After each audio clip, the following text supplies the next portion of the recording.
Hey, what's going on, guys? Welcome to the video. So Bitcoin has been a little bit crazy lately. Let's take a look at what's going on, what's driving these prices. So we have Bitcoin at around 64,500 right now, and there was a huge drop to 62,300 or so earlier today. It jumped back up. Now it's a little bit down. But taking a look over the last month, you can see it's still up. Over the last 3 months, we have basically gone completely sideways. But a little bit of perspective, which I'll cover later in this video, we are way up over the last year, which is important to remember. So starting out right here, Microstrategy bought another $11.4 million worth of Bitcoin and now holds 226,500 Bitcoin. And today, MicroStrategy said they are raising another $2 billion by selling stock to buy more Bitcoin. So some people like this strategy. Some people want to hold MicroStrategy for what he is doing, how he is managing the company, because ultimately, if you're holding MicroStrategy at this point, you are a bull on Bitcoin. You think Bitcoin is going to go up long term. And Saylor today said the best strategy is a Bitcoin strategy. And what this chart shows is since MicroStrategy adopted Bitcoin, they have outperformed even Bitcoin itself and also even NVIDIA. So one of the really important things about this chart is that I believe, and others believe, other CEOs, other family offices, even nation states like El Salvador, of course, they see a chart like this and they're like, hold up, let me look into this a little bit more. MicroStrategy was more or less a dying company before they adopted Bitcoin. And now their stock has way outperformed Bitcoin, but also outperformed the biggest tech stock of the last year or so, NVIDIA. It completely destroyed Tesla, Google, Microsoft, Apple, Meta, Netflix, and Amazon. So other individuals and companies and large pension funds, etc., are going to be looking at this and being like, wow, we should do the same, or at least we should really look into why we shouldn't do this, if anything. There's a video today that came out. The VanEck CEO says Bitcoin will be worth half the market cap of gold and therefore break $350,000 a coin. And I think, just going back to this chart, I think that's absolutely true. I mean, the total addressable market for Bitcoin is enormous. And a lot of people would argue that Bitcoin does a better job at what gold is trying to do, right? So yeah, I think eventually $350,000, especially, which I got to a little bit later in the video, what Raoul Pal said and what he thinks is going to happen with more liquidity, of course, Bitcoin will hit 350K plus. Here on Twitter, Bitcoin data resembles mid-2020 sideways action. So older whales, so older accounts that have a lot of Bitcoin, are transferring holdings to newer whales on chain, but very important, retail investors haven't overheated the market yet. There isn't this insane retail hype that we saw in 2021. No significant price surge post-halving. And what Key says on Twitter is, in my experience, bull runs are short but powerful and sudden, meaning you don't want to be trading and not holding when the massive surge happens.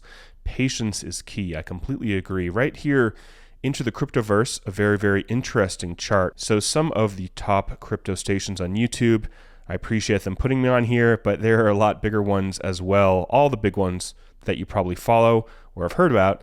Here it shows the amount of views. So YouTube views. Right here, summer of 2021, when we saw that first top for Bitcoin in the last cycle, the YouTube views were around 4 million back then. And that was at a cheaper Bitcoin price than we are right now. So Bitcoin back then, when we saw this insane surge of YouTube views, aka retail being interested in crypto, Bitcoin was cheaper.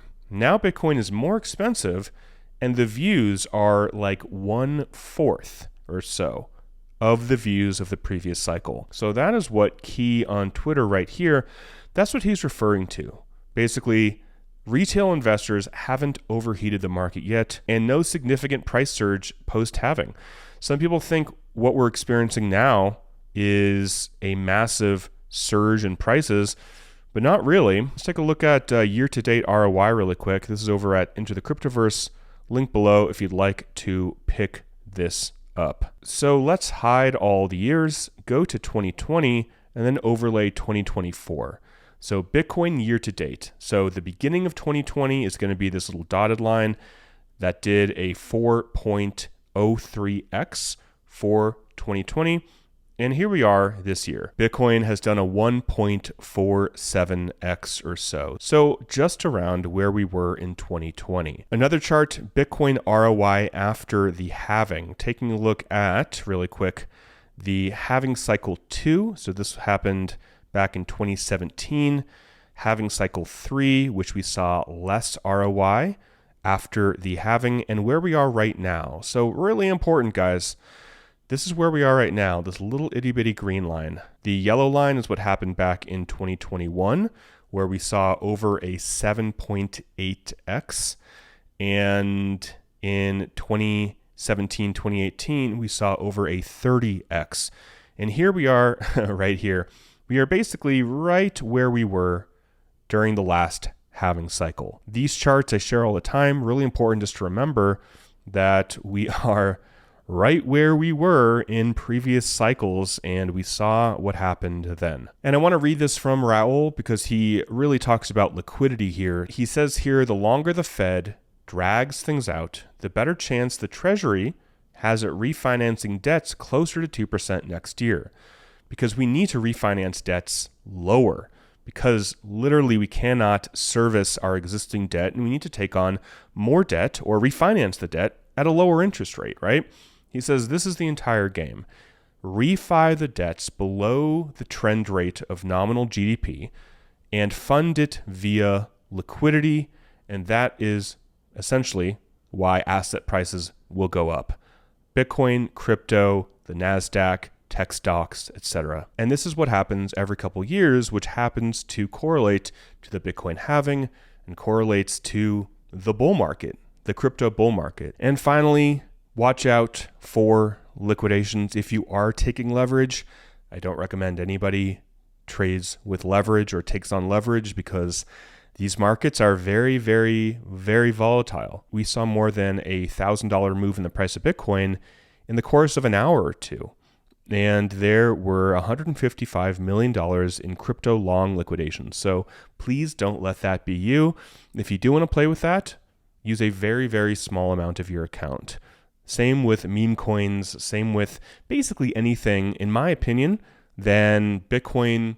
And then if you want to pick a couple other ones that you like, that's what I would do if I were suggesting it to a friend. But not financial advice. Do whatever you want. Just be very safe out there, guys. So that is it for the video. Thanks for watching. Hope you guys are doing well. Till next time, talk with you soon, and bye for now.